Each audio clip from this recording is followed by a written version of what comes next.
When you're 5 years old, 5 weeks can seem an awful long time. And one of our daughters was saving up for that period of time for something she'd seen in a catalogue. It was a bright, shiny, pink electronic typewriter, and she wanted it so badly. So Mummy organised a plan whereby she could save her pennies by working around the house with Mummy during the week, doing odd jobs, and on Saturdays persuade Daddy to involve himself with the mucky job of cleaning out the rabbit. And for every penny that she received in pocket money, she would pop it in her money jar, her big, big money jar. And Daddy would add 2 more pennies for every one of hers. The weeks ground by. She worked so hard. Every job that she did was laborious.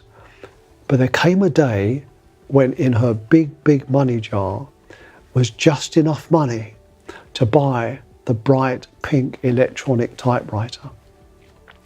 So Mummy took our daughter Bryony to the shop where there was the bright pink shiny electronic typewriter, and she carried with a struggle this big, big money jar towards the counter, and with Mummy's help heaved it onto the counter and held on to it. And Mummy said, "Bryony, you have to let go of the money jar and give it to the lady." And tears welled up in her eyes as she shook her head. It was far too much to let go of. All those weeks of labour and effort. Eventually Mummy persuaded Bryony to let go of the big, big money jar and exchange it for the bright, shiny pink electronic typewriter. They went home in the car. Bryony took the box from Mummy, walked up to her bedroom. While Mummy watched, she placed the typewriter, took it out of the box, put it on the floor, and never touched it again.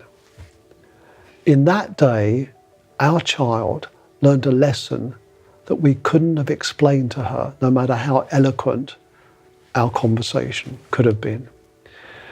That you can labour for years and months and weeks for something that is bright and shiny, and swap your life for that bright, shiny thing, only to find how empty and meaningless the possession is.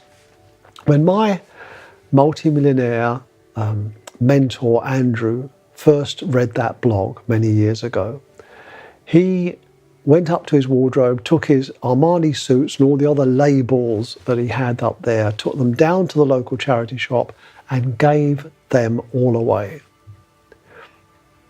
We spend so much of our life yearning for something that we want to possess, and we barter our weeks and months and years for that thing. So I wonder, when you finally achieve that goal, that seemingly essential goal, will it be worth it?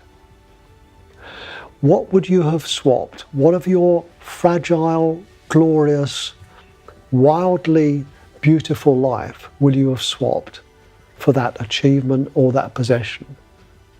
And when you receive it, will you look back and realize that it was the yearning that was more beautiful than the achievement and possession itself?